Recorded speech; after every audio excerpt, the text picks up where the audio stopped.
CBS 21 News presents Face the State, COVID-19. Good morning. Thank you for joining us for this special live edition of Face the State. I'm Rob Hanrahan. Here at CBS 21, we are working to make sure you stay safe and informed during the coronavirus pandemic. So over the next half hour, we'll be speaking with PA newsmakers about how the state is responding to the virus. But first, let's take a look back at what's been a very busy week. Positive cases of the coronavirus spiking in Pennsylvania and across the country. The Department of Health reporting more than 2,700 people have gotten sick, 34 have died. We're seeing more than 500 new cases diagnosed each day. And we're seeing this virus begin to rear its ugly head in every corner of our Commonwealth. We will stop at nothing to protect the health of New Yorkers and the health of the people of our country in their hour of need. Stay-at-home orders are turning into forced quarantines for millions in New York, New Jersey, and Connecticut, and those stay-at-home orders are expanding in Pennsylvania. York and Lancaster are among the 22 counties affected. We speak exclusively with response coordinator of the White House Coronavirus Task Force, Dr. Deborah Birx, about the virus and how long it will stick around. The motion is adopted.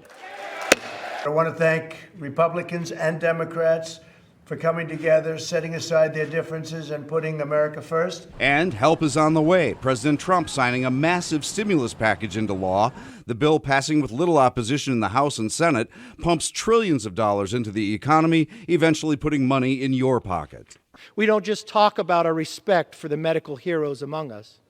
We are going to give them the equipment to save lives and the tools they need to protect themselves. More measures are also being made to help people in Pennsylvania. Governor Wolf signing 4 bills into law, helping hospital workers and teachers. We speak to House leadership on both sides of the aisle. Majority Leader Bryan Cutler and Minority Leader Frank Dermody explain what else the country is doing to respond to coronavirus. And we begin with an interview you'll only see right here on Face the State. Earlier this week, I got the chance to speak one-on-one with a Cumberland County native who is one of the leaders of the federal response to the coronavirus, Dr. Deborah Birx. You probably know her name. Dr. Birx is the response coordinator of the White House Coronavirus Task Force, and she told me what we've learned about COVID-19 in just the past few weeks. Good morning.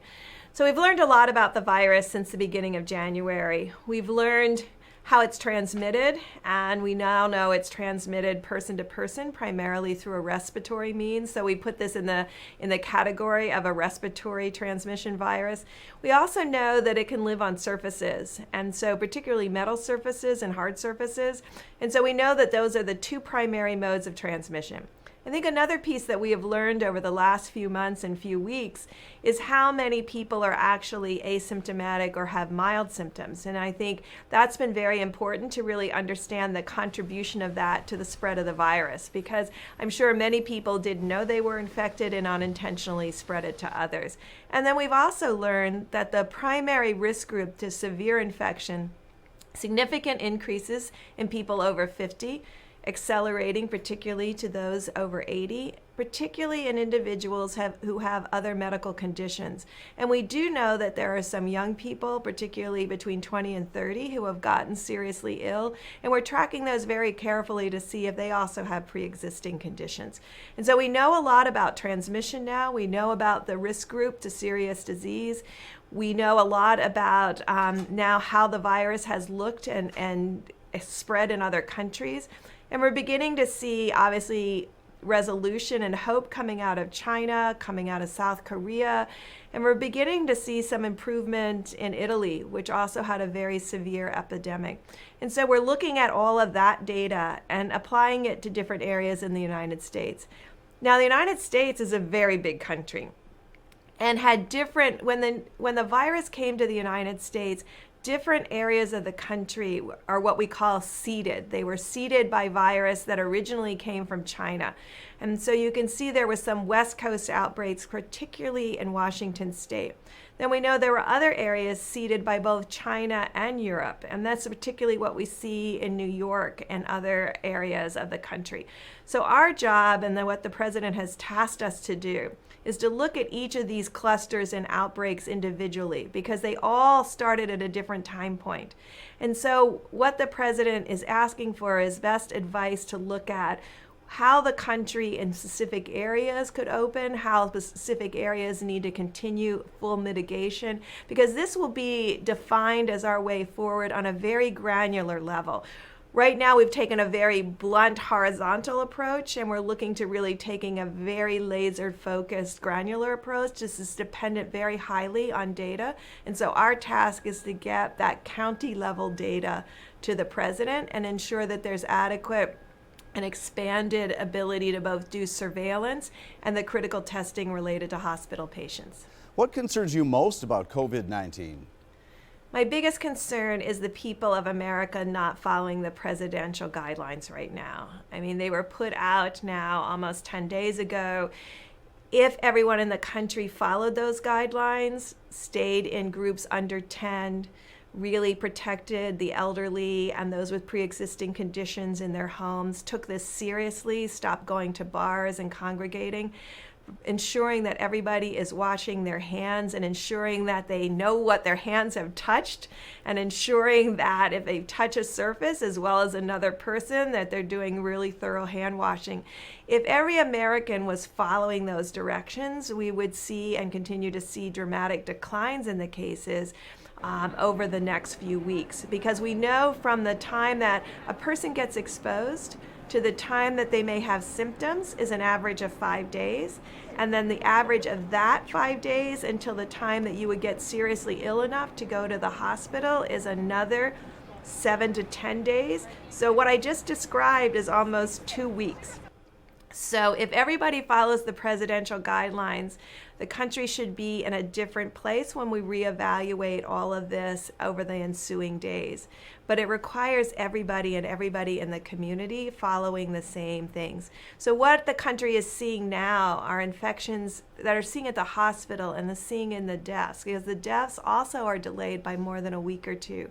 So what we're seeing in people who are succumbing to the illness now, and our heart goes out to those families, is probably people who were infected almost 3 to 4 weeks ago. And so we're really looking for what's happening over these 2 weeks to ensure that we can get this, they call flattening the curve, and get this epidemic under control.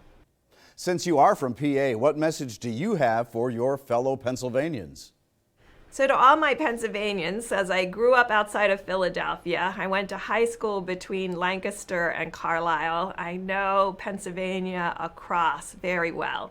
And to all of my Pennsylvanians, please follow the president's guidelines. This applies both to when you're out in public with the 6 feet distancing. It also applies in your household.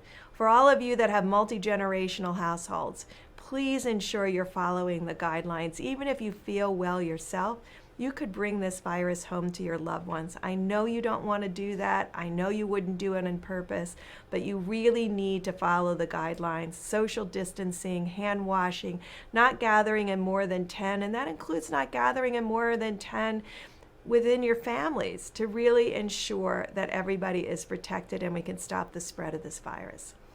Dr. Deborah Birx, thank you. When it comes to responding to the coronavirus across Pennsylvania, several new measures are taking effect right now. We break down the laws that have been signed by Governor Wolf, and we're speaking with House leadership on both sides of the aisle. Coming up, PA House Majority and Minority leaders join us live next. Several new laws in Pennsylvania are going into effect to help respond to the coronavirus. This week, Governor Wolf signed 4 bills. One, pushing the primary election from April to June. Another bill ensures teachers continue to get paid during the pandemic. A third that makes applying for unemployment easier for everyone across the state. And a fourth law that gives the governor's administration more power to buy health care equipment. And so now, to speak about these laws, I'm joined by the Pennsylvania House Majority Leader, Republican Bryan Cutler, who represents parts of Lancaster County. Bryan, thanks for coming on the program. We really appreciate it. First off, you do represent parts of Lancaster County. There is a stay-at-home order there. How are you doing, and how's your family doing? We're all doing wonderful, Rob. Thank you for asking. Obviously, we're following the directions. We're keeping safe distances from other people. My kids, I think, are starting to miss school, but my wife's a nurse, so like me, she's been at work every day. On the front lines, certainly so.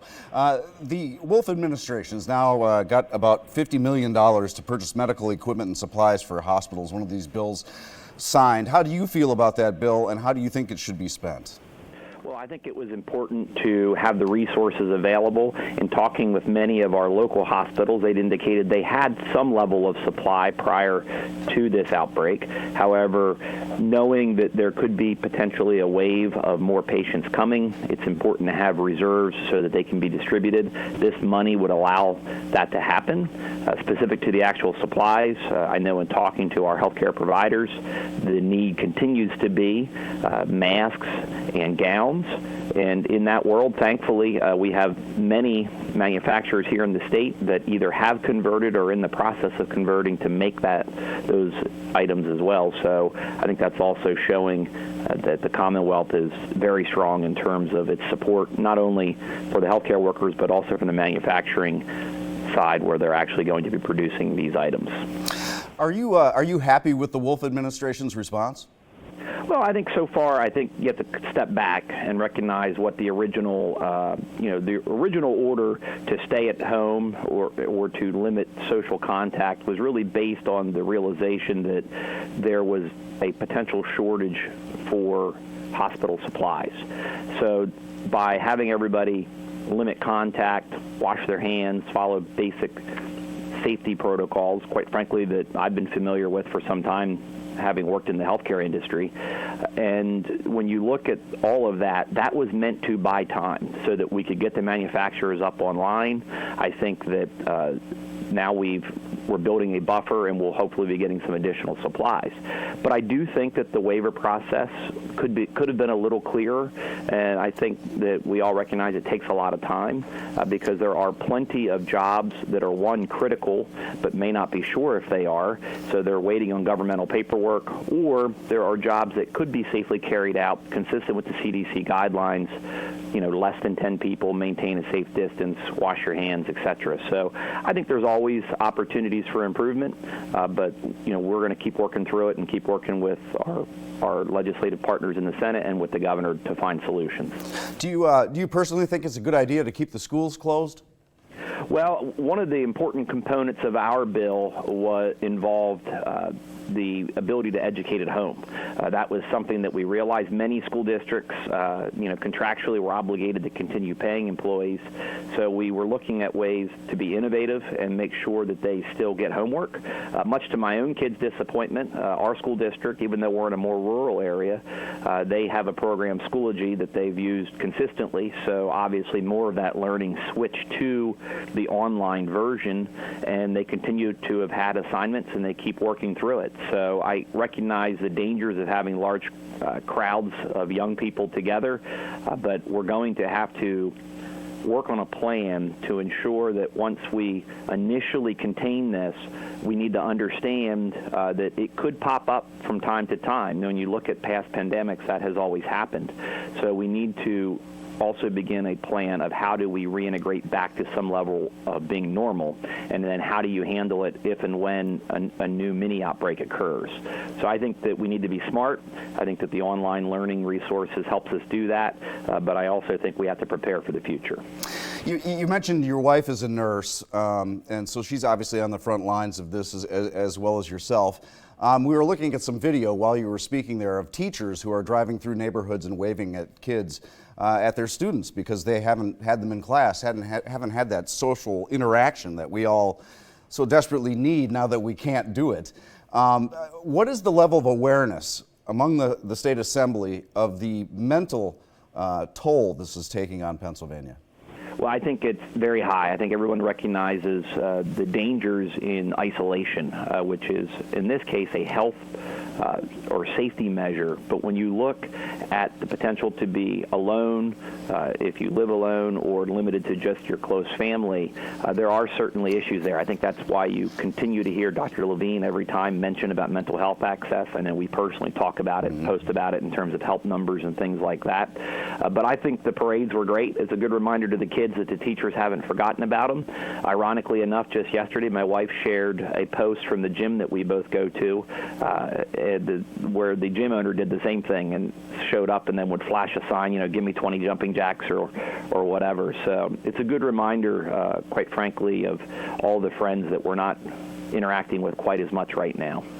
Yeah, it's difficult. I mean, even talking to my neighbors outside, we can't get closer than 6 to 10 feet away from each other. We're just not used to that.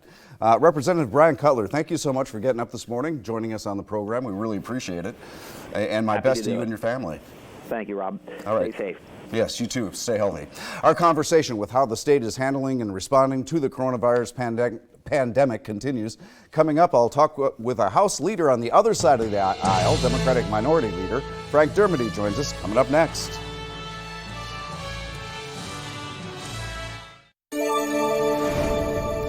Welcome back. Our conversation continues on how Pennsylvania is responding to coronavirus. Joining me now is the State House Minority Leader, Representative Frank Dermody. Frank, thanks for joining me. I appreciate you calling into the program this morning. I'll start off with the same place I started with Bryan Cutler. How are you and your family doing?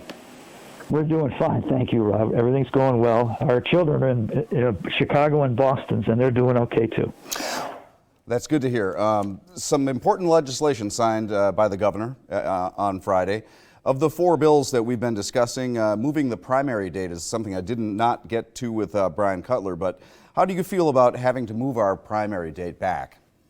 Well, look, it was a difficult decision. People are out campaigning, they're working hard, but we have new election laws, and for the safety of all the workers, I think it makes sense to move it back to see if we can get a better handle on the virus and the spread of the virus. So we'll see what happens. Really, we're taking a chance, but I think it was the right thing to do. Let me ask you this, Representative. 750,000 roughly Pennsylvanians have filed unemployment claims. Now, House Bill 68 made filing for unemployment easier in Pennsylvania, but can the Department of Labor handle the caseload? I think it's going to be very difficult, as you said. It's unprecedented, the number of workers filing.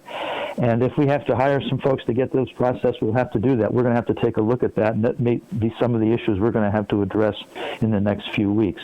It's important for us also to evaluate what's happening or what happened in Washington with the bills that they've just recently passed and the impact it's going to have on unemployment compensation, workers' comp, et cetera. But yeah, I mean, we have to get these workers through the unemployment compensation process as quickly as possible. Do you see any time frame as to when Pennsylvania may be able to get back to some type of normalcy?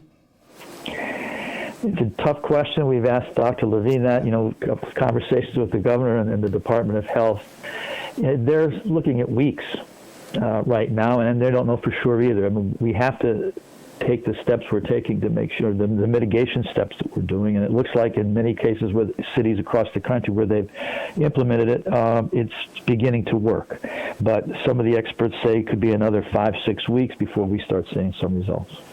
What is your take? How do you feel about the Wolf administration and the way they are handling this? As a journalist, I'm very pleased to see the administration is out there every day giving us updates, in the afternoon, so that Pennsylvanians can stay informed. Do you feel that more should be done, or is the governor right on course here?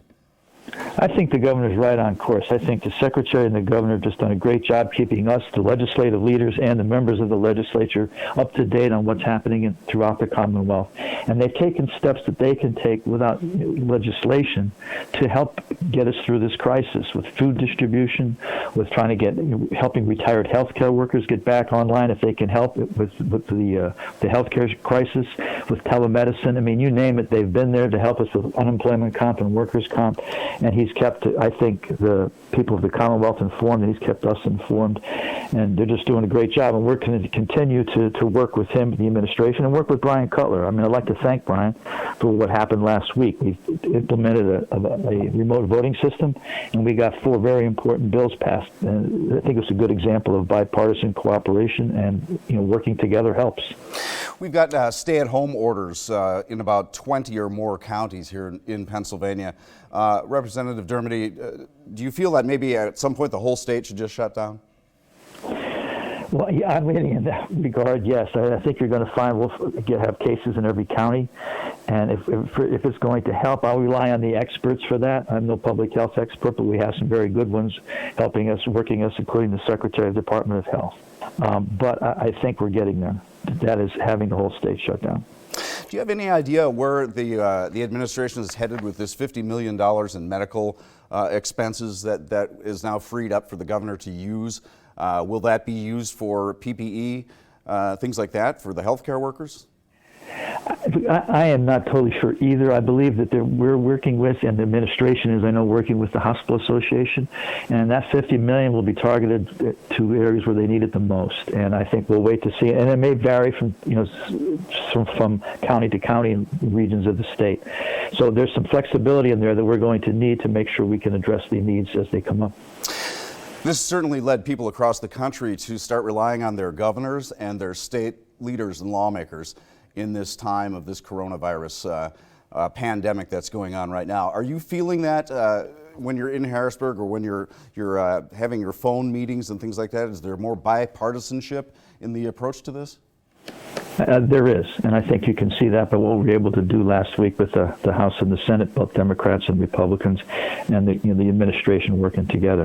And it's absolutely necessary. And I think you get a crisis like this, it's not just Democrats and Republicans. All of us are looking for leadership and help, and I think that so far we've done a great job of trying to address these issues.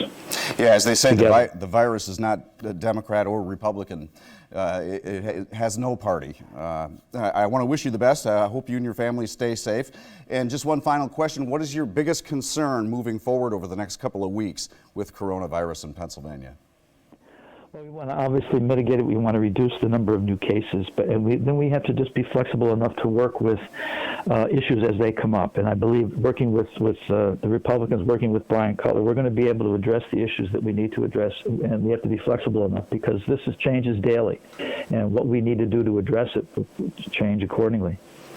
It's changing daily, changing hourly. Representative Frank Dermody, the PA House Minority Leader, thank you again for calling in this morning. We really appreciate it. And I wish you the best moving forward. Likewise. Thank you, Rob. All right. We'll be right back with the final word after this. Stick around. Next is CBS News Sunday Morning. This week on Face the Nation with Margaret Brennan, Treasury Secretary Stephen Mnuchin, Louisiana Governor John Bell Edwards, and Dr. David Heyman, a special advisor to the World Health Organization, will join the program. You can watch that at 10:30 this morning. Thank you for joining us on this Sunday morning for this special edition of Face the State Live. We'll see you this time next week. Make sure you join us tonight for CBS 21 News starting at 6, and we'll leave you with this chance to just take a breath and look at the beauty of Central PA from Skyview 21. Have a great Sunday.